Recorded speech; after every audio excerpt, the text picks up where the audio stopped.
আমাদের আশেপাশে যারা অন্যায় করছে, যাদেরকে আমরা অন্যায়কারী বলি, আমাদের দৃষ্টিতে যারা পাপাচারী, অনাচারী, তারা কি ফেরাউনের চাইতেও বড় অনাচারী? তারা কি ফেরাউনের চাইতেও বেশি নিকৃষ্ট?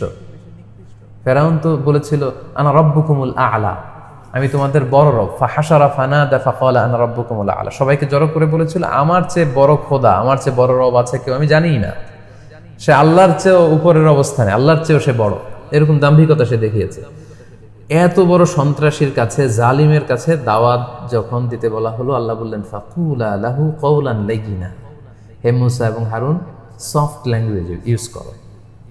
প্রিয় দায়ী ভাইদের উদ্দেশ্যে দুটি কথা দিনী ভাই হিসেবে শেয়ার করতে চাই। আলহামদুলিল্লাহ অনেক দায়ী ভাইরা, আলহামদুলিল্লাহ তরুণ দায়ীরা আমি বলবো, ওনারা দাওয়া ফিল্ডে আসছেন, কথা বলছেন, আলহামদুলিল্লাহ ওয়া শুকরুলিল্লাহ।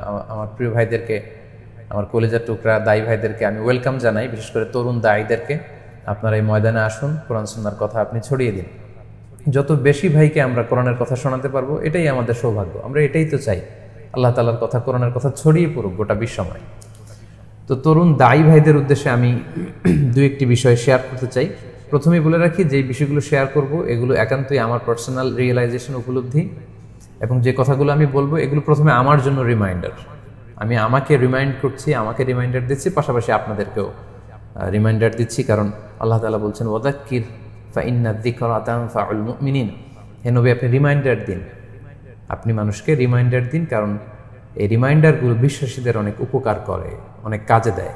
সো আশা করছি রিমাইন্ডারগুলো আমার দায়ী ভাইদের অনেক কাজে দিবে। প্রথমত তরুণ দায়ী ভাইদের উদ্দেশ্যে আমি যেটা বলবো সেটা হচ্ছে, আমার মনে হয় যারা দাওয়া ফিল্ডে আপনারা কথা বলেন, প্রথম সাজেশন হচ্ছে আমাদের উচিত বিষয়ভিত্তিক আলোচনা করা, থিমেটিক ডিসকাশন যেটাকে আমরা বলি। একটা থিমকে বাছাই করে সেটার আলোকে কোরআন সুন্নাহ দিয়ে কথা বলা। আপনি যদি তাফসিরও করেন, সেখানে তাফসিরে মাওদুঈ আপনি করতে পারেন। একটা টপিককে আপনি সিলেক্ট করে সেটার আলোকে আপনি কোরআন সুন্নাহ দিয়ে বিষয়টাকে বিশদভাবে বর্ণনা করা, অথবা হাদিসের দার্সও হতে পারে, একটা বিষয়ের উপর হাদিস চুজ করে আপনি সেটার ব্যাখ্যা করলেন। তো থিমেটিক ডিসকাশন বা বিষয়ভিত্তিক আলোচনার সবচেয়ে বড় ফায়দা হচ্ছে যে ওই বিষয়টার ব্যাপারে একটা সম্যক ধারণা হয়ে যায়, শ্রোতাদের ভালো একটা ধারণা নিয়ে যেতে পারে। লেটস সে আপনি justice, the issue of justice in Islam, হ্যাঁ, জাস্টিস নিয়ে কথা বললেন, মানে আরবিতে যেটাকে বলে ইনসাফ, বাংলায় বলে ন্যায়পরায়ণতা। তো কোরআনের ব্যাপারে এই জাস্টিস বা ন্যায়পরায়ণতার ব্যাপারে কি বলে, আপনি কোরআন দিয়ে শোনালেন, আপনি হাদিস দিয়ে শোনালেন, আপনি রাসূল সাল্লাল্লাহু আলাইহি ওয়াসাল্লামের জীবনী থেকে শোনালেন, সাহাবাদের বিভিন্ন আকওয়াল, ওনাদের স্টেটমেন্ট থেকে শোনালেন।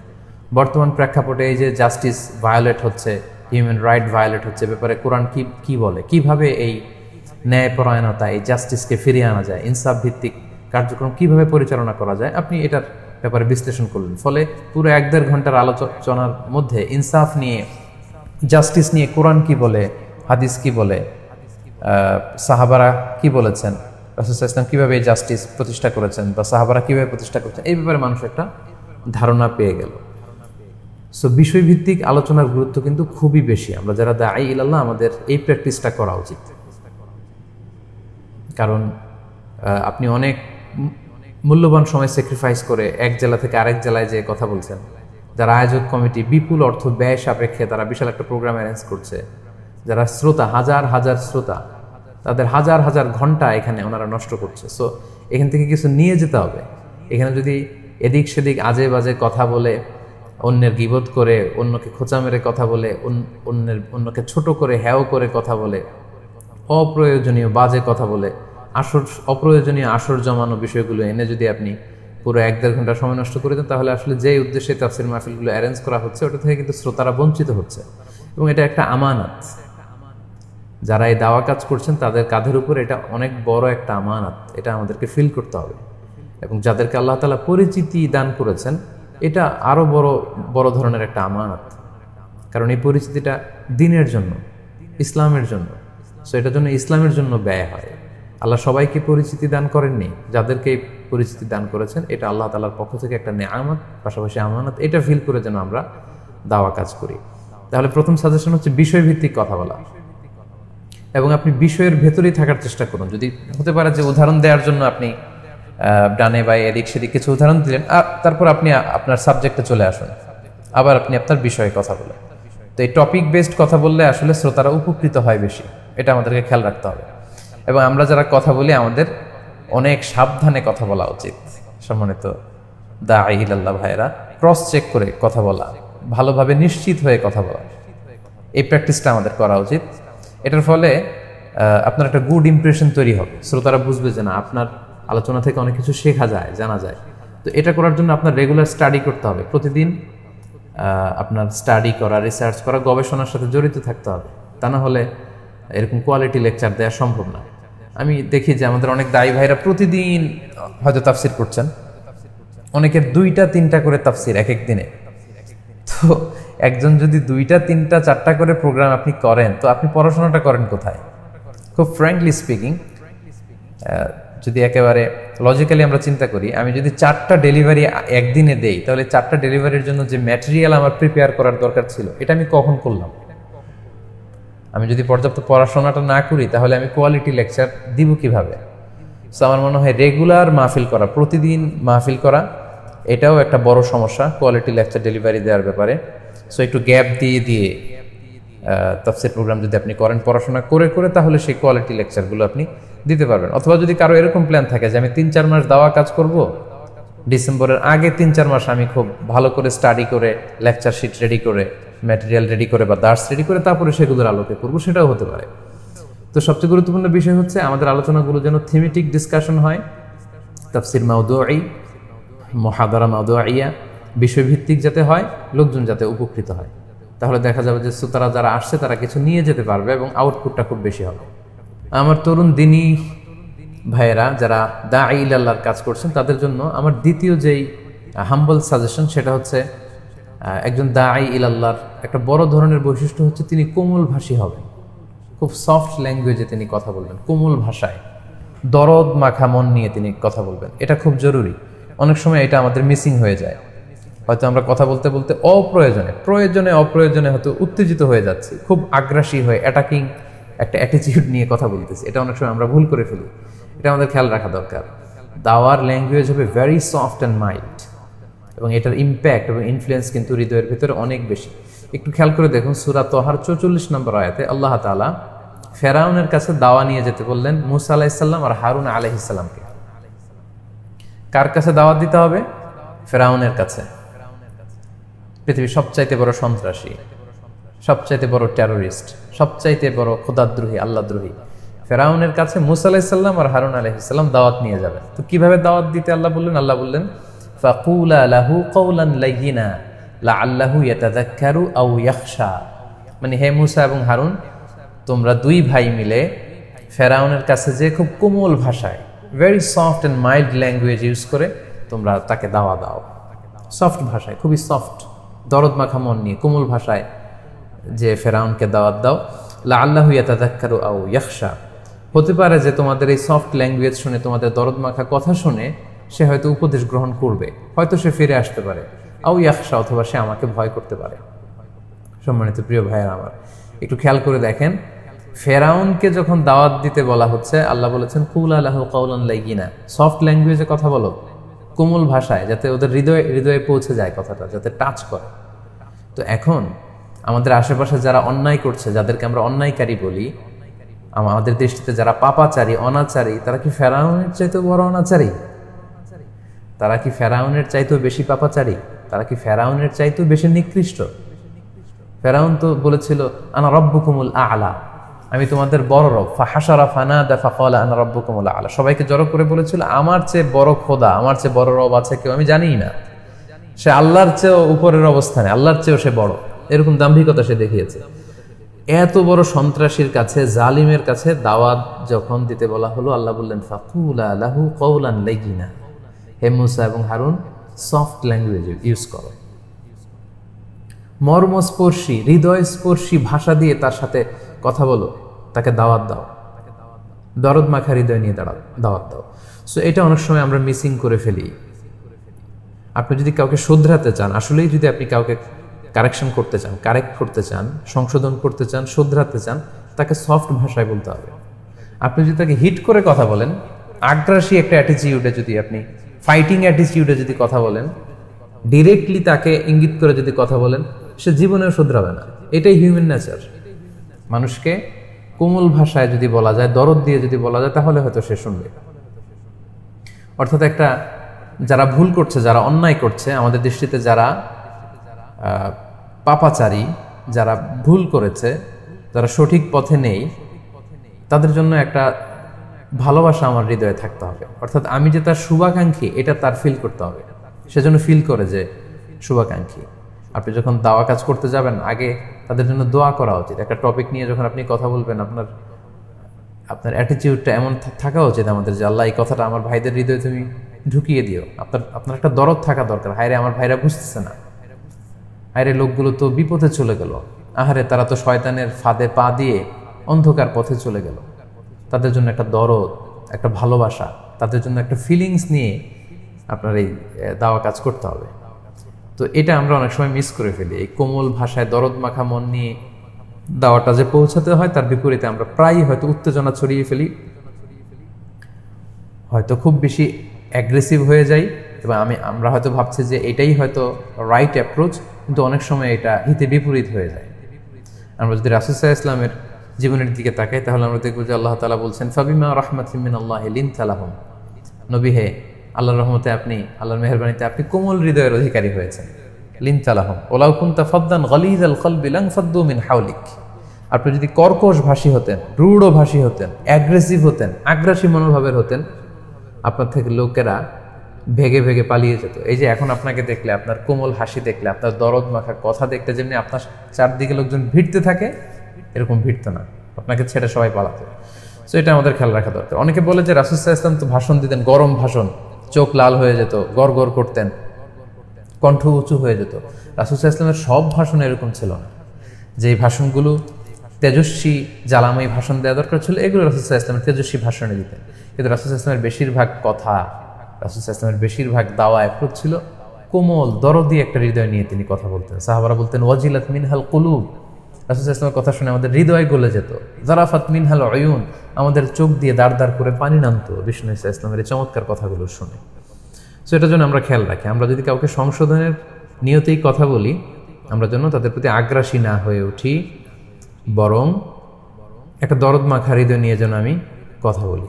রাসূল সাল্লাল্লাহু আলাইহি ওয়াসাল্লাম কীভাবে অন্যকে শুধরাতেন আমরা যদি খেয়াল করি, তাহলে দেখব যে কোনো সাহাবী ভুল করেছে, অন্যায় করেছে, এটা যখন রাসূল সাল্লাল্লাহু আলাইহি ওয়াসাল্লামের কাছে বিচার দেয়া হতো, তিনি সাহাবাদেরকে ডাকতেন, ডেকে তিনি বলতেন, মা বালু আকওয়ামিন ইয়াফআলুনা কাযা ওয়া কাযা। অর্থাৎ তোমাদের কি হয়েছে, তোমাদের মধ্যে অনেকে নাকি এমন এমন করে। মা বালু আকওয়ামিন ইয়াকুলুনা কাযা ওয়া কাযা, তোমাদের কি হলো, তোমাদের অনেকে নাকি এমন এমন বলে, এটা তো ঠিক নয়, এটা তো মহা অন্যায়। এভাবে যখন তিনি বলতেন, তখন কে এমন এমন করে, কে এমন এমন বলে, সেই সাহাবীর কিন্তু টনক নড়ে উঠতো। উনি বুঝতেন, হায় রে, এই কাজ তো আমি করেছি। তিনি নিজেকে শুধরে নিতেন। দেখেন, রাসূল সাল্লাল্লাহু আলাইহি ওয়াসাল্লামের সংশোধন করা, শুধরানোর নীতি ছিল তিনি কাউকে নাম ধরে হিট করে মনে কষ্ট দিয়ে অ্যাগ্রেসিভ ওয়েতে শুধরাতে চাইতেন না। কি অন্যায় করেছে ওই অন্যায়টা তুলে ধরতেন, যেটা তো মহা অন্যায়। তোমাদের মধ্যে তোমাদের কি হলো, what happen to you, what's wrong with you, তোমাদের কি সমস্যা, তোমাদের অনেকে নাকি এমন এমন করে, এটা তো ঠিক নয়। সো এই কাজটা যে অন্যায়, এটা যে ঠিক নয়, এখান থেকে কিভাবে শুধরাতে হবে, এটা রাসূল সাল্লাল্লাহু আলাইহি ওয়াসাল্লাম বলতেন। কিন্তু তুমি এটা করেছো, তুমি খারাপ, তুমি মহা অন্যায়কারী, তুমি পাপী, তুমি অমুক তমুক, এগুলো রাসূল সাল্লাল্লাহু আলাইহি ওয়াসাল্লাম বলতেন না। তো কাউকে শুধরানোর নিয়ম হচ্ছে এটা। সো আমরা যেন এটা খেয়াল করি, আমরা যখন দাওয়া কাজ করব, আমরা যেন কোমল ভাষায় কোরআনের সেখানে দরদ মাখা একটা ভাব নিয়ে যেন কথা বলি, তাহলে দেখা যাবে আপনার শত্রু সেও আপনার বন্ধু হতে বাধ্য। আপনি যখন হৃদয়ে ভরা ভালোবাসা নিয়ে যখন আপনি মানুষকে দাওয়া দিবেন, মন থেকে যখন বলবেন, মানুষের মনে যেয়ে সেটা টাচ করবে। এবং আমাদের এটাই বেশি এখন দরকার, যে ইসলামের সৌন্দর্যগুলো যেন আমরা তুলে ধরতে পারি, মধ্যম পন্থার সৌন্দর্য। এভাবে ভারসাম্যপূর্ণ আলোচনা যদি করি, তাহলে নিঃসন্দেহে আমাদের এই দাওয়া কাজে আরও বেশি বারাকা হবে, আরও মানুষজন বেশি উপকৃত হবে, ইসলামের প্রতি মানুষ আরও বেশি আগ্রহী হয়ে উঠবে ইনশাআল্লাহ। এবং আমরা সমাজেও তো দেখি, যারা কোমল ভাষী তাদেরকে সবাই পছন্দ করে, যারা রূঢ় ভাষী, কর্কশ ভাষী, হ্যাঁ, শর্ট টেম্পার্ড, এদেরকে কেউ পছন্দ করে না। সো একজন দায়ীর অনেক গুরুত্বপূর্ণ একটা বৈশিষ্ট্য হচ্ছে যে ওনারা কোমল ভাষী হবে। আচ্ছা, 3 নম্বর আরেকটা বিষয় শেয়ার করতে চাই, সেটা হচ্ছে, এটা আমরা অনেক সময় করে ফেলি, যে আমরা অন্যকে কাঠ গড়ায় দাঁড় করাতে খুব পছন্দ করি, মানে অন্যকে জাজ করি খুব বেশি। ও কাফের, ও বাতেল, ওনার এই সমস্যা, ও শেষ হয়ে গেল, ওই দল শেষ হয়ে গেল, ওই দলের এই সমস্যা, এই দলের এই সমস্যা, এরকম করতে করতে অন্যদেরকে কাঠগড়াতে দাঁড় করাতে আমরা খুব পছন্দ করি। কিন্তু দরকার ছিল নিজেকে কাঠগড়ায় দাঁড় করানো। আমরা উপদেশ দিতে পছন্দ করি, কিন্তু উপদেশটা আমি কতটুকু গ্রহণ করতে পারলাম ওইটা খেয়াল করি না। এটা কিন্তু খুব বেশি দরকার। দায়ীদের এই পজিশনটা খুবই পিচ্ছিল এবং স্পর্শকাতর। কারণ একজন দায়ী প্রতিদিন স্টেজে উঠে উঠে অনেক নীতিবাক্য আওড়ায়। আমরা অনেক নীতির কথা মানুষকে শোনাই যে এটা করুন, এমনভাবে করুন, আসুন সমাজ পরিবর্তন করি, আসুন সুন্দর হই। কিন্তু এই সুন্দর উপদেশ আসলে আমি ধারণ করতে পেরেছি কিনা, আমার আত্মোন্নয়ন কতটুকু হচ্ছে, এটা কিন্তু অনেক বড় একটা প্রশ্ন। এজন্য আমরা যারা দায়ী, আমরা যেন আমাদেরকেও কাঠগড়াতে দাঁড় করাই এবং আমরা যেন ভাবি যে আসলে এই যে নাসিহাত মানুষকে দিচ্ছি, এই নাসিহাতটা আমি নিজের মধ্যে কতটুকু ধারণ করতে পেরেছি। এটা কিন্তু খুব দরকার প্রিয় ভাইরা।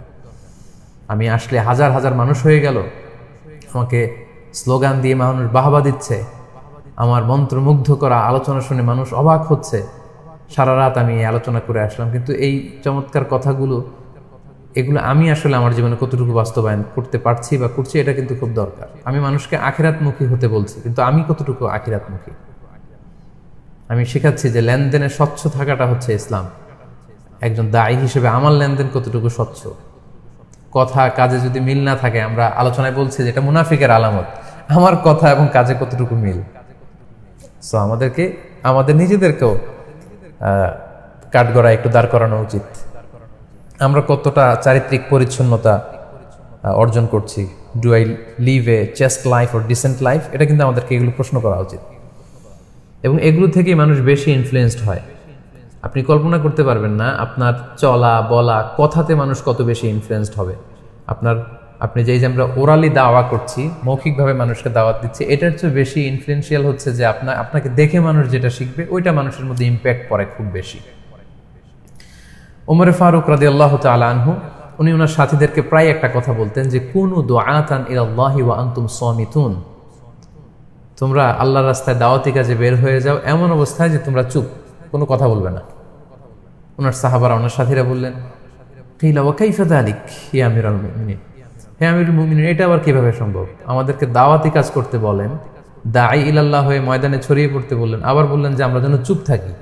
তো চুপ থাকলে দাওয়া কাজ করব কিভাবে? ওমরে ফারুক বললেন, বি আখলাকিকুম, তোমাদের আখলাক দিয়ে দাওয়াতি কাজ করবে। সুবহানাল্লাহ, তোমাদের আখলাক দিয়ে মানুষের হৃদয় জয় করবে।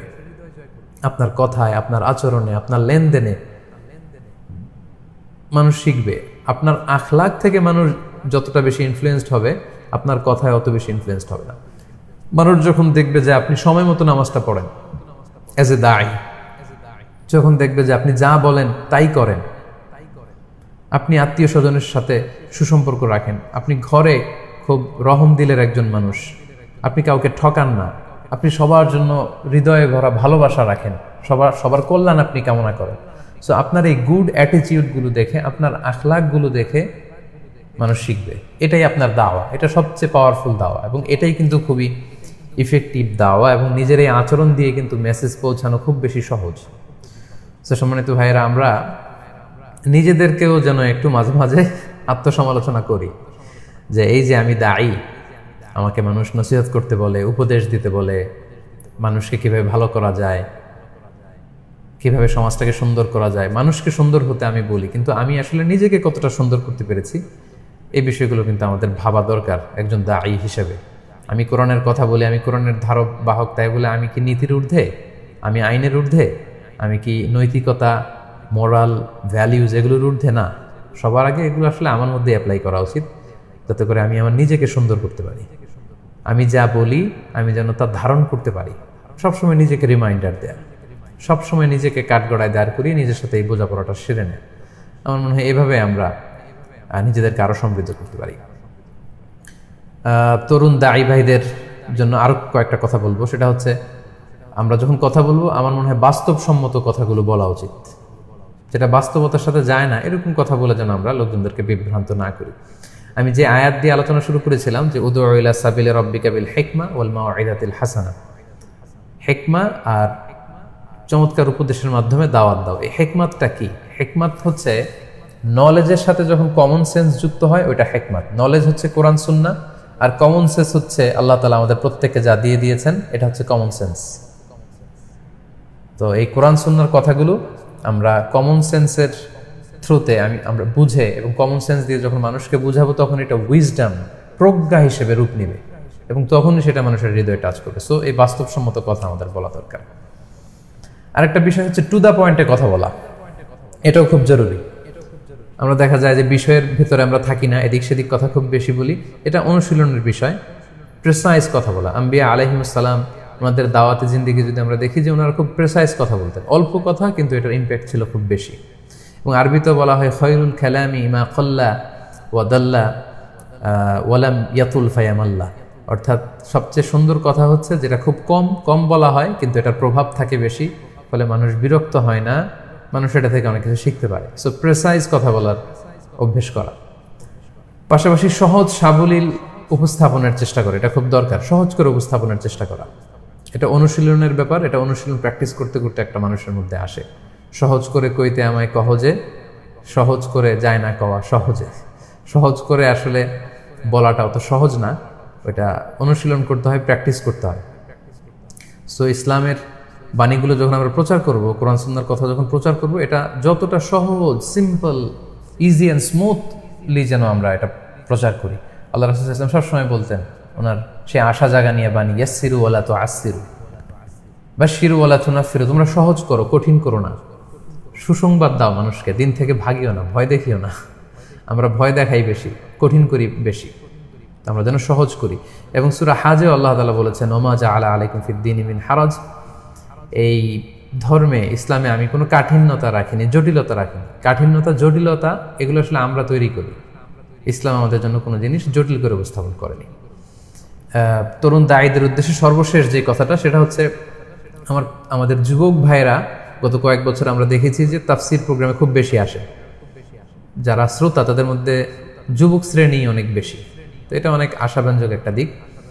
তো সেক্ষেত্রে যুবকদেরকে উদ্দেশ্য করে যদি দায়ীরা কথা বলেন, তখন সমাজে এই পরিবর্তনটা খুব চোখে পড়ার মতো হবে। মানে তরুণরা, যুবকরা সমাজে কি কি ক্রাইসিস ফেস করছে সেটা অ্যাড্রেস করা আলোচনাগুলোতে। যেমন বেকারত্ব তাদের একটা বড় সমস্যা, কর্মসংস্থান নিয়ে তাদের সমস্যা থাকে।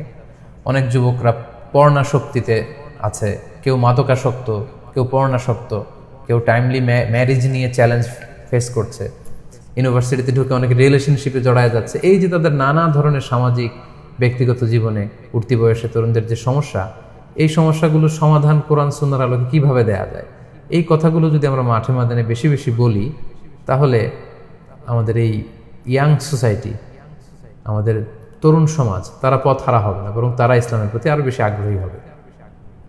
এই ছোটোখাটো কয়েকটি বিষয় আমার মাথায় এসেছিল, আমি ভাবলাম যে আমার কলিজার টুকরা তরুণ দায়ী ভাইদের উদ্দেশ্যে একটু শেয়ার করি, যাতে করে এটা আমার জন্য একটু রিমাইন্ডার হয় এবং আমার ভাইদের জন্য রিমাইন্ডার হয়।